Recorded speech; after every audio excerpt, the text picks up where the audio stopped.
Welcome to the deep dive. We're going to be taking a deep dive into AI companionship today, Oh, yeah. a topic that's generating a ton of buzz right now. Absolutely. We're talking about AI that could be your friend confidant, maybe Mm. even more. That's what we're exploring today. And Yeah.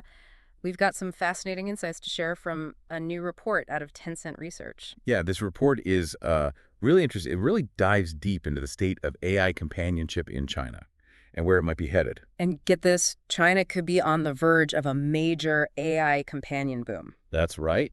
We're talking about a projected market size of 100 billion yuan by 2027. That's Huge. huge. So we're going to unpack all of that. But first things first, why is China such a hotbed for AI companions? Well, a few things. Okay. The report highlights a couple of really key factors. Yeah. One is that there are a lot of unmet social needs in China, Ah, I see. and AI companionship is seen as a potential solution for that. So there's a real demand for connection. Yeah, exactly. And then there's also this unique cultural element at play. The report talks about how Chinese users tend to view AI as a thing more than a person.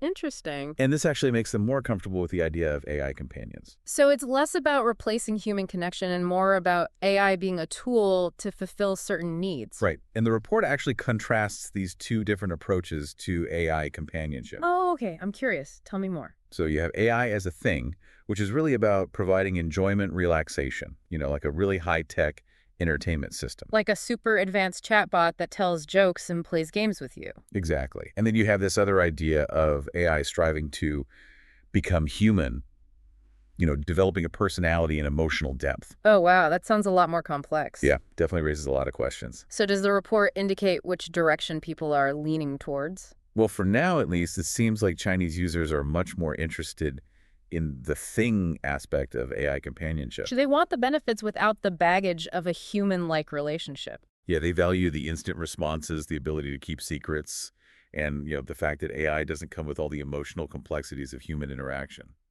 So in a way, it's like a new form of content consumption, a dopamine machine, as the report puts it. That's a very interesting way to look at it, and the report actually gets into the neuroscience of companionship and how different neurotransmitters come into play.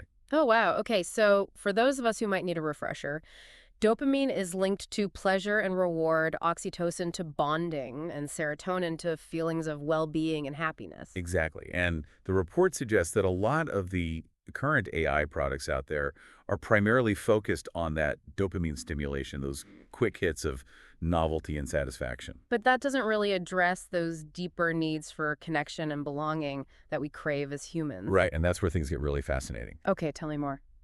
The report argues that the potential for oxytocin and serotonin-driven connections in AI companionship is largely untapped. Oh, wow. So we're really just scratching the surface of what's possible. It seems that way, and this raises a really important question for all of us. What's that? What kind of companionship do you actually crave? Is it those quick dopamine hits, or are you looking for something more? Ooh, that is a great question, and it's one I think we're all grappling with as this technology advances. Yeah. But let's get specific. What kinds of AI companions are we actually talking about here? Well, the report identifies 8 key areas where AI companionship is already starting to emerge. 8. Okay, lay it on me. So we've got virtual story characters, AI virtual boyfriends and girlfriends. Whoa, wait, hold on. AI boyfriends and girlfriends? Yep, and it doesn't stop there. We've got AI psychologists, AI gaming companions, even AI virtual idols. AI virtual idols, like virtual pop stars. Exactly. And the list goes on. AI open world games, AI companions for the elderly, and even for children. Wow, they really have thought of everything. It seems that way. Out of all those options, are there any that are proving to be particularly popular? According to the report, the top 3 are virtual story characters, AI boyfriends and girlfriends, and AI psychologists. So it seems like people are looking for escape romantic connection or maybe just someone to talk to. Yeah, it's really interesting to see those needs reflected in these early preferences for AI companions. And speaking of preferences, the report also uncovered some really intriguing gender differences in how men and women view this whole AI companion thing. Yeah, definitely. Okay, I'm all ears. Tell me what they found. Well, for one, when asked about sharing personal information with an AI, Women were much more concerned about the emotional impact on the AI, like how it might feel, Ah, that's really interesting. while men were more worried about privacy breaches, like who would have access to their data. Okay, so different priorities right off the bat. Exactly. And when it came to the types of companions they preferred, there were also some clear distinctions. Oh, I bet. So what were people drawn to? Well, women showed a much stronger preference for those virtual story characters, immersing themselves in these narratives, That makes sense. while men gravitated towards those AI virtual girlfriends. Okay, so a bit more focused on companionship. It seems that way. And even when it came to what they were looking for in an AI companion, there were some fascinating differences. So what were the key qualities that men and women were looking for? Well, women tended to prioritize appearance, personality, and voice. So they were looking for a more well-rounded experience. It seems so, while men really emphasized functionality, what the AI could actually do for them. Fascinating. And this whole question of physical form, did they delve into that at all? Oh, absolutely. And this is where the differences were even more striking. Oh, okay. I'm intrigued. What did they say? When asked about the ideal physical embodiment for their AI companion, men overwhelmingly favored humanoid robots. Really? Wow, so they want their AI companions to look and move just like us. Yeah, it seems like they're looking for that sense of realism. Wow, fascinating. What about the women? What did they prefer? Women were much more open to a wider range of forms, Hmm. including wearables and even decorative objects. Oh, that's really interesting. So it seems like the physical form wasn't as important as the connection and the functionality. Exactly. And, it really highlights how men and women are approaching this whole AI companion thing Yeah. with different needs and expectations. Absolutely. It's a whole new landscape, and it'll be fascinating to see how these preferences evolve as the technology develops. Yeah, for sure. But, building truly compelling AI companions isn't easy. No, it's not. What are some of the challenges that the report highlights?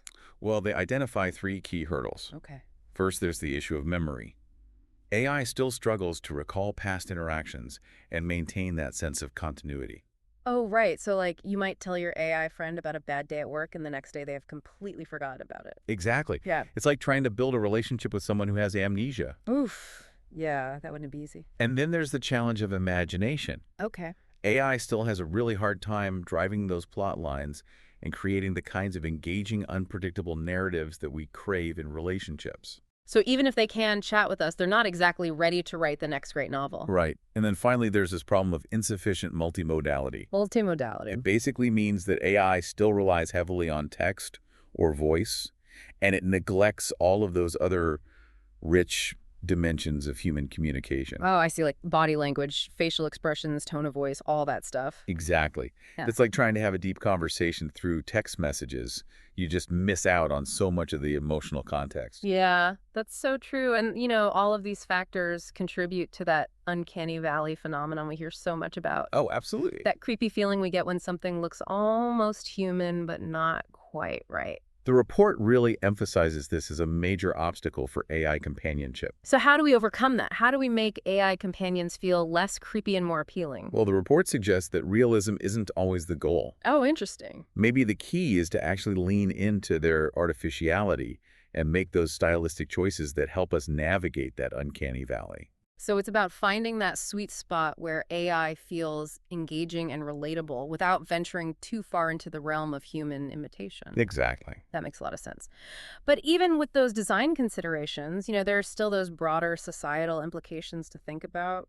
What does the report say about the potential impact of AI companions, on society as a whole? It's interesting because it actually acknowledges both the potential benefits and the potential risks. Yeah. So, on the positive side, it can be really valuable for things like combating loneliness and providing support, especially for vulnerable populations like the elderly or people with disabilities. Yeah, that's a really powerful argument.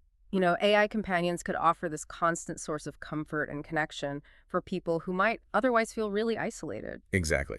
And then on the flip side, the report also cautions against the risks of over-reliance on AI companions. Mm. Like what happens if people become too dependent on AI for their social needs?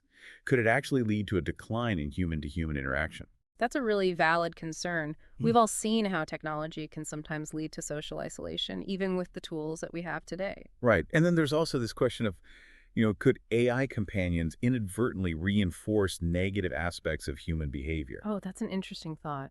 Like, how so? Well, what if people start using their AI companions as outlets for their frustrations? Or even worse, what if AI is designed to exploit our vulnerabilities? Ooh, yeah, those are some dark possibilities. We really need to be thinking about those ethical implications as we move forward with this technology. Absolutely. And the report brings up another important concern. Could over-reliance on AI actually lead to a decline in empathy and social skills? Yeah, that's something to consider. If we're not actively engaging with real people and navigating all of those complex social dynamics, could we lose some of our ability to connect with others and understand them? It's definitely something to think about. Yeah. But, despite all of these potential risks, the report also offers this glimpse of what an ideal AI companion could look like. Okay, tell me more. What would that look like? It describes an AI that truly gets you, anticipates your needs, and provides both emotional support and practical assistance. Wow. So, like a best friend, therapist, and personal assistant all rolled into one. Yeah, kind of like that. That sounds amazing. But how realistic is that vision, really? Well, the report acknowledges that there are still some significant hurdles to overcome. For starters, we need to solve that memory problem. If AI companions can't remember past interactions, they'll never be able to truly understand us. It's like trying to build a relationship with someone who has amnesia. Right. And then there's the challenge of data access and integration. To create those truly personalized AI companions, we need to give them access to vast amounts of personal information. Hmm. Yeah, that raises some serious privacy concerns. Do we really want AI knowing every single detail of our lives? It's a delicate balance for sure. And even if we can figure out the privacy issues, there's still the challenge of making AI models that can evolve and adapt alongside us. Oh, It's not enough to just feed them a bunch of data. yeah. They need to be able to learn and grow with us just like any human companion would. So it's like we need to create a personal AI model, this digital twin that accompanies us throughout our lives. Yeah, exactly. It's a fascinating concept, but it also raises some really big questions. Like the report touches on this idea of AI robots becoming so integrated into our lives that they're considered family members. Is that even possible? It's a really thought-provoking question. Yeah. The report actually draws this interesting parallel between the potential roles of robots and pets in our lives. Yeah. They both can provide companionship, emotional support, even a sense of purpose. I've definitely heard people say that their pets are like family to them. So I guess it's not that much of a stretch to imagine that we could feel the same way about robots at some point. Yeah, it's not as far-fetched as it might seem, but, just like with pets, there's also the potential for abuse and neglect.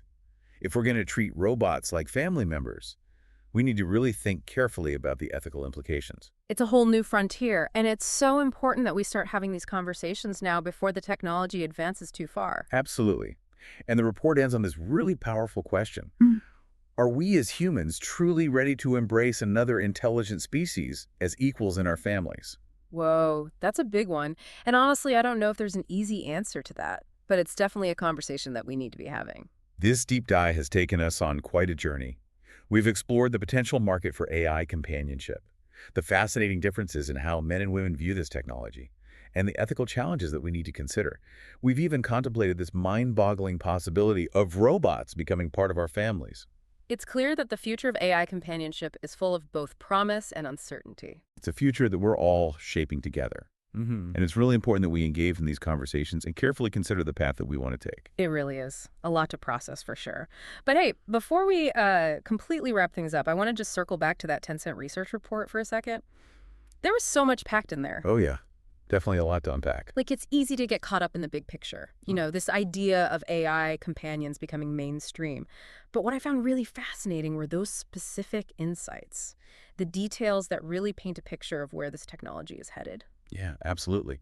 Like, remember that projection for the market size in China?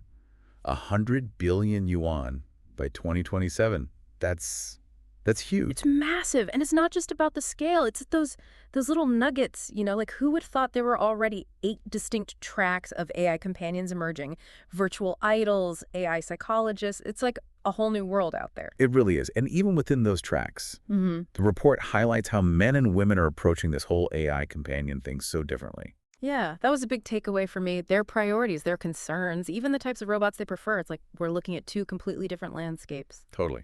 And it makes you wonder, as this technology continues to evolve, are those differences going to become even more pronounced? Or will we see a kind of convergence as AI gets more sophisticated? Yeah, that's a great question. I mean, it's hard to say for sure, but it's definitely something to watch. And then, of course, there are those bigger societal questions that we touched on, the impact on human relationships, the potential for misuse, the ethical dilemmas surrounding AI and family. Wow. Yeah, heavy stuff for sure. But on the other hand, you can see how AI companions could be incredibly beneficial, especially for folks who are feeling isolated or maybe struggling with certain Oh, challenges. absolutely. I mean, the potential's there for good and for bad. Hmm. Like with any powerful technology, it all comes down to how we choose to use it. So true. So true. Hmm. Well, deep divers, we've given you a lot to chew on today. And Right. now we want to hear from you. Yeah. What are your thoughts on all this? What excites you about the future of AI companionship? What worries you? Head over to our website or social media and share your reactions. We're genuinely curious to hear what you think. Because ultimately, this is a future that we're all shaping together. That's right. The future of AI is being written right now, and it's up to all of us to decide what that future looks like. So until next time, keep exploring, keep questioning, and keep diving deep. Absolutely. And we'll see you on the next deep dive. Bye, everyone.